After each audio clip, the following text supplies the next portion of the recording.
Good morning, good morning! Ang ating pong menu ngayon ay kare-kare. Let's start! Ayan, pakakuluan ko po muna ang beef tripe o tuwalya ng baka at ang balat po ng baka. Yan. Pagkatapos pong pakuluan yan, ay tatapon ko po muna yung tubig na pakulo. Pagkatapos po ay ilalagay ko na po sa ating pressure cooker. Ayan. Lalagyan ko na po ng tubig na nagpas po dun sa laman ng baka at sa taba ng baka. Ayan. Tatakpan po natin. Ipe-pressurize natin. Pagkatapos po ng 1 hour ay mga isang oras na pressure cooker.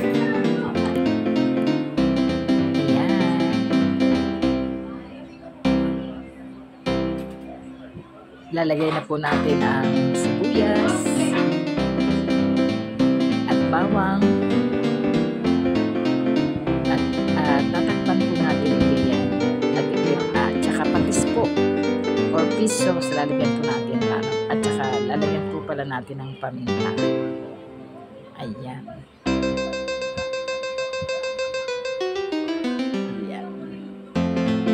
About mga 1 hour po ulit. Bali, 2 hours po natin siya. Bali, lahat po ay 2 hours po ang pressure cooker niya para malambot po ang meat at saka po papaya.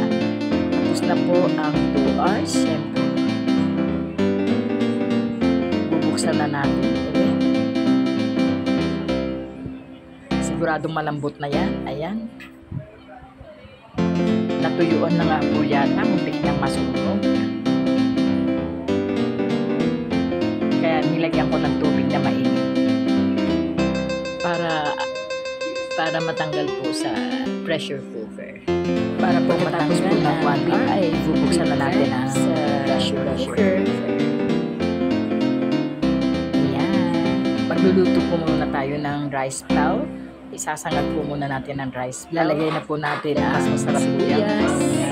Sinangag muna. Ayan. 2 bawang, 2 5 pesos po. Para pampalakpan po natin sa kabila. At saka patis po. 4 pesos. Lalagyan po natin. At saka lalagyan po pala natin ng paminta. Ayan. Ayan, nilagay ko na po ang tuwalya ng baka o beef stripe. Mga 1 hour po na rin po na tubig. 2 hours na natin siya. Bali, lahat po ay 2 hours po ang pressure cooker niya para malambot po ang meat at saka po taba. Ayan. Tapos na po ang 2 hours. Siyempre, yan po ay ground beef. Buksan na natin. Wala pong halong asukal yan. Talagang siguradong malambot na yan. Yan ay peanut na ginround. Natuyuan na nga po yata. Muntik nang masunog. Pampasarap po yan. At saka pampalapot. Kaya nilagyan ko ng tubig na mainit. 1/4 na peanut po yan. Para matanggal po sa pressure cooker. Yan. Pagkatapos po ng 1 hour ay bubuksan na natin ang pressure cooker. Paglalagay po tayo ng miso sa patis para masarap. Lalagay na po natin ang sibuyas para maganda ang kulay ng kare-kare. At bawang. Yan, haluin. Yan, ganda po ang kulay. At tatakpan po natin ang string beans at saka patis po.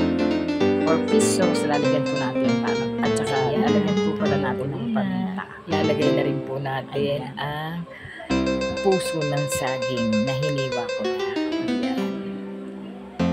About mga 1 hour po. Bali, 2 hours po natin siya. Bali, lahat po ay 2 hours po ang pressure cooker niya para malambot po ang meat at saka po taba. Yan. Tapos na po ang 2 hours. Siyempre, bubuksan na natin ulit. Siguradong malambot na yan. Ayan. Natuyuan na nga po yata. Muntik nang masunog. Kaya nilagyan ko ng tubig na mainit.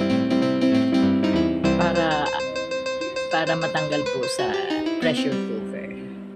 Pagkatapos po ng 1 hour ay bubuksan na natin ang pressure cooker. Ayan.